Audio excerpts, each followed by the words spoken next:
दरम्यान उभाटाचे नेते वसंत मोरे यांनी बांबू दाखवत निशिकांत दुबे यांना आव्हान दिलेलं आहे। महाराष्ट्रामध्ये येऊन दाखवा, मग बघू कोण कोणाला आपटून मारतं, असं मोरे म्हणाले।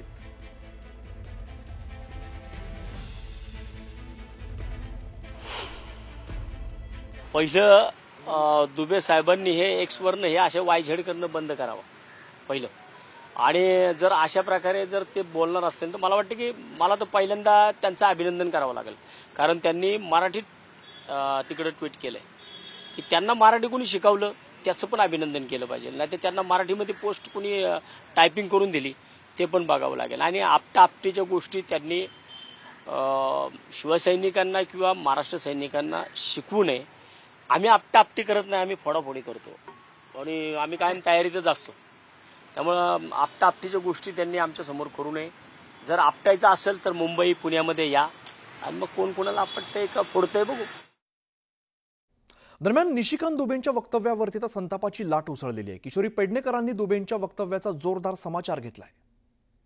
किशोरीताई, ज्या पद्धतीनं आशिष शेलारांचं वक्तव्य येत आहे, आता ठिकठिकाणी वेगवेगळी आव्हानं दिली जात आहेत। आव्हान राज ठाकरेंना दिलं जात आहे, शिवसैनिकांना सुद्धा दिलं जात आहे की आम्ही हिंदी बोलू, आम्हाला मारून दाखवा, माहीमच्या समोरच्या दर्ग्याच्या इथे येऊन हिंदी बोलणाऱ्याबद्दल मारहाण करून दाखवा। नाही, मुळामध्ये हिंदू मुस्लिम पहिलं लढवून झालं, त्याच्यातनं काही निष्पन्न होईना, मग आता प्रांतवार असलेल्या भाषेमध्ये लढवलं जात आहे।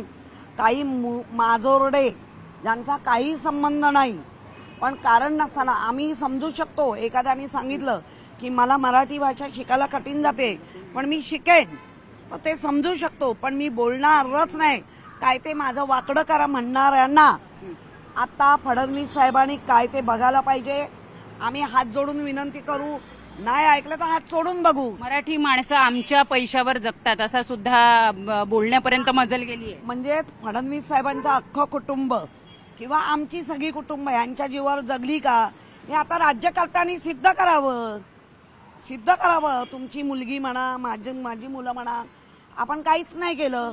जे जगलो ते ह्या परप्रांतीय गुजरात्यांच्या किंवा मारवाड्यांचे जे बोलतायत, जे कोण बोलतायत सगळ्यांना नाही, त्यांच्या जीवावर आपण जगलो का? आणि त्याच्यासाठी राज्य सरकार आता ह्याला जबाबदार आहे। राज्य सरकारचे मंत्रीच एक म्हणतायत की हिंदी भाषिकांना त्रास देऊन दाखवा। हात तर माजोरडेपणा जो वाढलाय आणि ज्या पद्धतीने मतांसाठी जे काय चाललंय, आम्हाला बोलतात आम्ही आमच्या तो होणाऱ्या अन्यायाला आम्ही उभे राहिलो, तुम्ही आमच्यावर अन्याय करतच राहणार, याचा अर्थ माजोरडेपणा खूप वाढलाय। आमचेच मराठी आमचेच काही सरेंडर झाले आणि वाटोळं करून टाकलं या महाराष्ट्राचं। कोण निशिकांत दुबे, महाराष्ट्राची परिस्थिती आणि महाराष्ट्राचं GDPला कॉन्ट्रीब्युशन काय आहे देशाच्या, हे मला वाटतं प्रत्येकाला माहिती आहे। त्यामुळे निशिकांत दुबे असो किंवा कोणी असो, याच्या बोलण्याने काय महाराष्ट्राच्या आणि मुंबईच्या समृद्धीला काय फरक पडणार नाही। मला वाटतं कुणीही अशा प्रकारचं जाती धर्मात तेढ निर्माण होणारी वक्तव्य करू नये, जेणेकरून कायदा सुव्यवस्थेला धोका पोचेल। प्रत्येकजण योग्य वेळी शेअर होत असतो, परंतु दुसऱ्याने गाय कापली म्हणून आपण वासरू कापण्याचं काही कारण नाही। हे जे असे विवादास्पद विधान करून महाराष्ट्रामध्ये आग लावण्याचा जो प्रयत्न होतोय, त्याच्याकडे अतिशय सावध पद्धतीने बघितलं पाहिजे। राजकीय फायदे कसे मिळतील याच्यासाठी टाकलेला हा डाव होता। हिंदीच्या माध्यमातून मराठी आणि हिंदी हा वाद पेटवायचा होता। महाराष्ट्राचं देशासाठी योगदान काय, तर हे आजचं नाही आहे। जेव्हापासून देशामधल्या औद्योगिक क्रांतीला सुरुवात झाली, त्याच्यानंतर महाराष्ट्राने दिलेलं GDPला योगदान बाजूला करताच येणार नाही।